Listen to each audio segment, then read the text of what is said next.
दोस्तों, मेरा नाम हरीश मिर्जा और मैं स्वागत करता हूं आपके मनपसंद चैनल हरीश मिर्जा टीम में। आज मैं एक ऐसे शख्स को लेके आया हूं जो आपके इन सभी सवालों का निवारण करेंगे। मैं उनको इंट्रोडक्शन देने से पहले बताना चाहूंगा, federation of Indian direct selling industry के वो जनरल मैनेजर हैं और इन्हीं की फेडरेशन की जो अकेडमी है उनके वो सीनियर ट्रेनर। प्लस भारत देश में डायरेक्ट सेलिंग टुडे जो डायरेक्ट सेलिंग की वन एंड ओनली मैगजीन है उनके ये एडिटर। डायरेक्ट सेलिंग में भी इनका एक्सपीरियंस है और कंज्यूमर प्रोटेक्शन में भी उन्होंने बहुत सारा काम भी किया है और बहुत गहराई से स्टडी भी की है। तो दोस्तों, ज्यादा वेट न करवाते हुए मैं वेलकम करना चाहूंगा मिस्टर रजनीश मलिक जी का।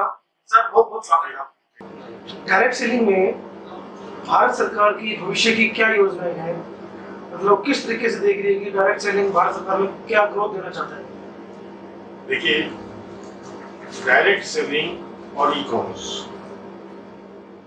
एक नए फॉर्म है रिटेल व्यापार का। जो भी नए आए हैं उनके बारे में पूरी जानकारी पहले नहीं थी।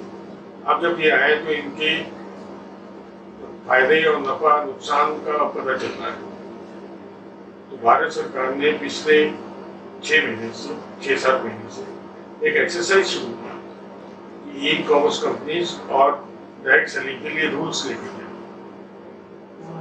तो वो एक्सरसाइज चल रही है। अभी तक सभी संबंधित पक्षों से बातचीत चल रही है कि किस तरह से है। भारत सरकार चाहती है कि रूल्स सभी को माने भी हो और सख्त भी हो और सभी इसको एक्सेप्ट करें। तो उसमें जितने भी स्टेक होल्डर्स हैं, स्टेट्स, कंपनीज के रिप्रेजेंटेटिव्स और फेडरेशंस, उनके साथ मिलकर के, प्लस जो एकेडमिशियंस हैं उनसे मिलकर के डिस्कशंस चल रहे हैं। और जल्दी ही, जैसे मेरा ख्याल है कि मई के अंत तक रूल्स आ जाने चाहिए।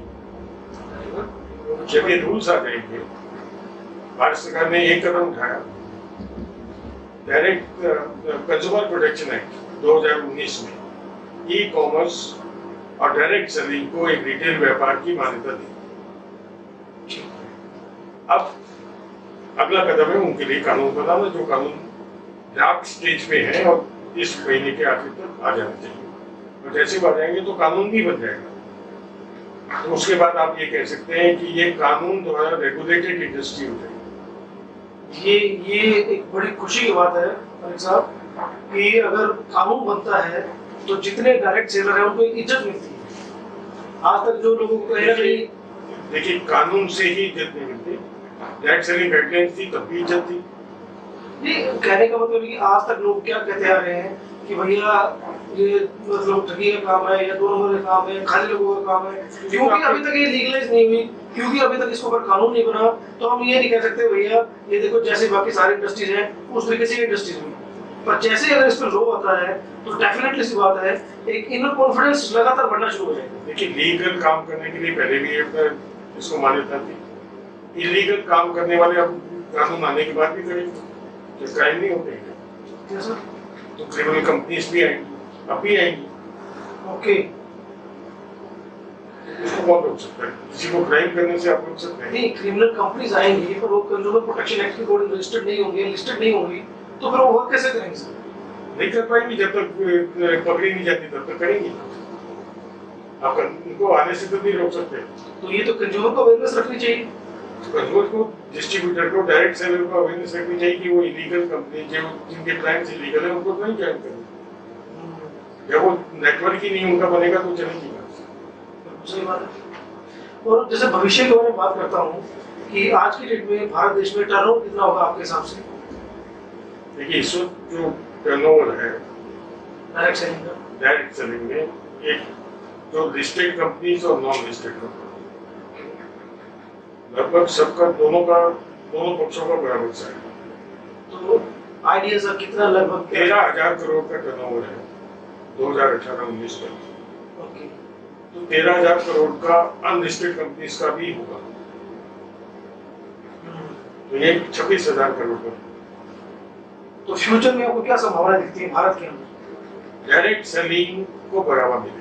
देखिए, ई कॉमर्स जो है उससे कोई व्यक्ति प्रोडक्ट मंगाता है तो उस प्रोडक्ट को देख नहीं सकता, उस प्रोडक्ट के बारे में उसको उतनी ही नॉलेज होती है जितना उसने उस साइट पे जाकर के देखा। डायरेक्ट सेलिंग के प्रोडक्ट को वो छू करके, उसको पढ़ करके, उसके बारे में समझ करके उसको जान सकता है, तब खरीद सकता है। तो डायरेक्ट सेलिंग में ई कॉमर्स से ज्यादा संभावना है।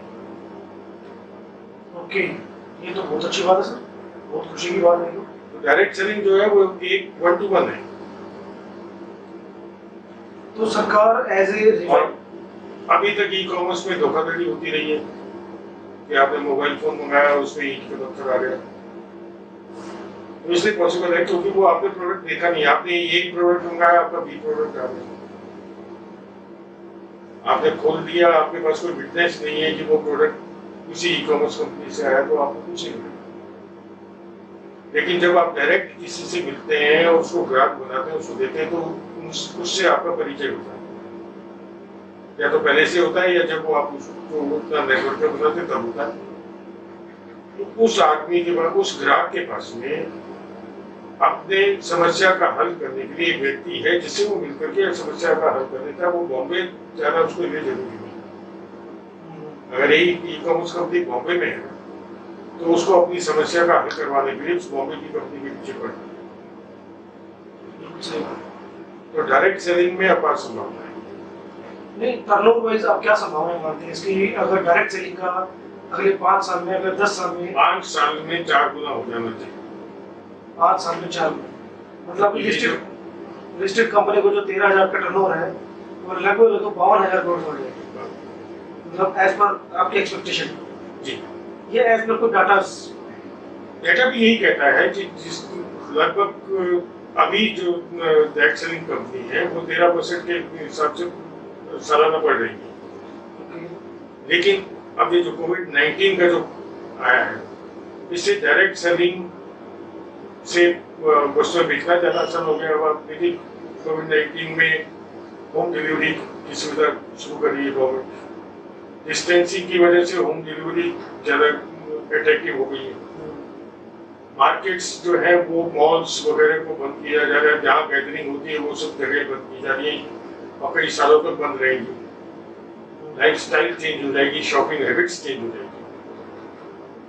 ओके, तो जो शॉपिंग हैबिट्स अपनाई जाएंगी वो 1-to-1 वाली है जो डायरेक्ट सेलिंग कर रहा है। तो डायरेक्ट सेलिंग जो है वो अन्य ट्रेडिशनल व्यापार, अन्य व्यापारों से आगे बढ़ना चाहिए। क्योंकि कोविड-19 की सिचुएशन में अगर किसी के पास में एक्सपर्टाइज है, किसी के पास में प्रोडक्ट्स हैं, तो डायरेक्ट सेलिंग के पास ही है और उसी को ही आगे बढ़े। ये बात सही।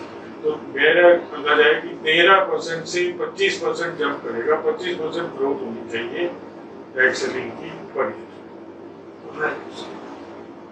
अब डायरेक्ट सेलिंग में सर एक डायरेक्ट सेलर है। एक मैं आपको और बात बताऊँ, इस दुनिया में, इस लाइफ में सब कुछ डायरेक्ट सेलिंग ही हो रहा है, वो चाहे उसका नाम दिया जाए या पॉलिटिकल पार्टीज नहीं, वो भी डायरेक्ट सेलिंग कर रहे हैं।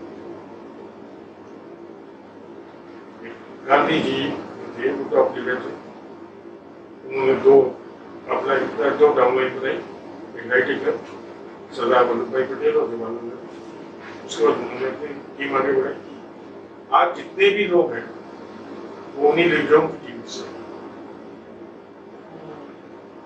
ये तो सच है सर, कहीं ना कहीं डायरेक्ट सेलिंग, मैं इसका एग्जांपल देता हूँ कई बार कि जैसे ब्रह्मा जी हैं, अगर उन्होंने दुनिया बनाई, उन्होंने सप्तऋषि बनाए, उनकी सारी संतानें सप्तऋषि का बनाया उन्होंने, तो उनके महेश और विष्णु, वो डायरेक्ट सेलिंग। हाँ, मतलब मानस पुत्र कहते हैं ना, जो सप्तऋषि तो मानस पुत्र। हाँ, तो उनके दो लेफ्ट राइट थे ना, एक राइट में विष्णु और लेफ्ट में शिव। महेश जी, मतलब भगवान शंकर, तो उन्होंने से लगातार चलते, मतलब कहीं ना कहीं प्रकृति के अंदर ही डायरेक्ट सेलिंग। ये आपकी प्राकृतिक व्यापार है, प्राकृतिक व्यापार है। तो इससे पहले हमारे हिंदुस्तान में जो ट्राइबल एरियाज थे, ग्रामीण एरियाज में बार्टरिंग होती थी, आप गेहूं दीजिए और आपको सामान दे दें, that is also direct selling. Okay, barter system is equal to direct selling. लेकिन इससे बढ़िया सिस्टम क्या था कि खरीदार और बेचने वाला दोनों एक ही जगह पे इकट्ठे होते। वो गेहूं देता था, उसकी जगह उसको कपड़ा मिलता था, वो गेहूं देता था, उसकी जगह उसको सब्जी मिलती थी, गेहूं देता था, उसके बाद भी था, उसके बदले में उसको बेचने वाला भी वही मौजूद था और खरीदने वाला भी। डायरेक्ट सेलिंग का पार्ट आप जो डायरेक्ट सेलिंग में इससे बढ़िया और क्या बात है कि डायरेक्ट सेलिंग में व्यवसाय जो है 1-to-1 होता है, उसमें कहीं कंप्लेंट की गुंजाइश नहीं है, क्योंकि उसे कल फिर आना है उसी के बाद बेचने को, उसको उसी एरिया में रहना है, उसको वहीं जगह रहना है, उसको मिलना जुलना है, तो कंप्लेंट की कोई गुंजाइश नहीं है। और फिर आप दुकानदार की बात है, ट्रेडिशनल मार्केट में एक दुकानदार की बात है, आपको नाम लेकर के प्रोडक्ट मांगना चाहिए। आपने कहा कि मुझे डाबर का टूथपेस्ट चाहिए और दुकानदार के पास डाबर का नहीं है, कोलगेट का आपको बोल और आपको लेना पड़ेगा। अब जब एक डायरेक्ट सेल जाता है, वो कहता है मेरा ये प्रोडक्ट है, मोदी के टूथपेस्ट है, ये है, वो कहता नहीं जी मुझे तो वेस्टेज का चाहिए, तो वो बताता है कि मेरे टूथपेस्ट में ये खासियत है, वेस्टेज से अच्छा है, ये कोलगेट से अच्छा है, हर्बल है, नेचुरल है, वो उसको बताता है। अब उसको कन्विंस करता है, बेचने के साथ साथ प्रोडक्ट की खासियतें कन्विंस करता है, डेमोस्ट्रेट करता है, वो कन्विंस होकर के खरीदता है। जब एक व्यक्ति किसी चीज पे भरोसा करके कन्विंस होकर खरीदता है तो उसकी आधी शिकायतों खत्म हो जाती है।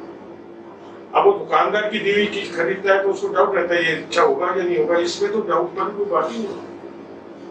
डायरेक्ट सेलर पहले डाउट क्लियर करता है, कॉन्फिडेंस देता है, कॉन्फिडेंस देता है और वो कॉन्फिडेंस से माल लेता है, तो उस माल का उपयोग भी अच्छा होता है, उस माल में उस व्यक्ति को कॉन्फिडेंस भी होता है, तो शिकायत नहीं होगी, कोई कारण ही नहीं होता शिकायत।